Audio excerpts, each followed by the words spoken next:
Yeah, absolutely. I think it's really visible now that you can see it. I think, looking back in the history of our, journey, so to speak, like, you could, you could, you could pinpoint specifically moments in the last 20, 25, 30 years of progress.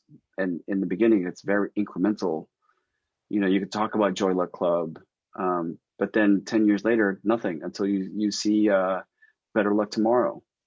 And then that's another, blip.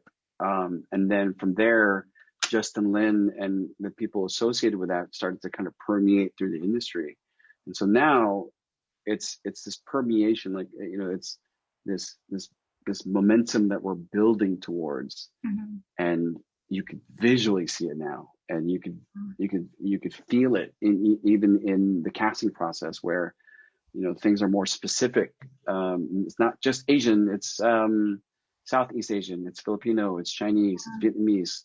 It's all of those, the huge diaspora that is the Asian culture Yeah. is present, and people are much more aware about the different cultures. So I think, for me, it's exciting, man. It's really, really exciting. And the one thing I will say is that I I would like more people to allow folks like us to be in a position of power.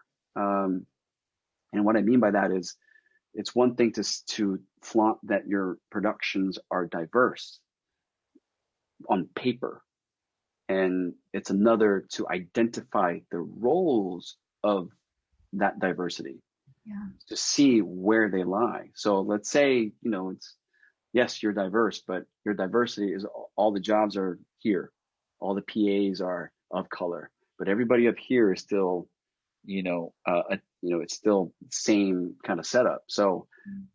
I would love, that's the thing I would want. I'm excited by the Hiro Murais of the world, or the Alan Yangs of the world, or folks who are, the Justin Chons of the world. Like, they're really pushing this. And I'm there's no way I could ever compare myself to those guys, because they're really doing it. It's just so inspirational, to see that.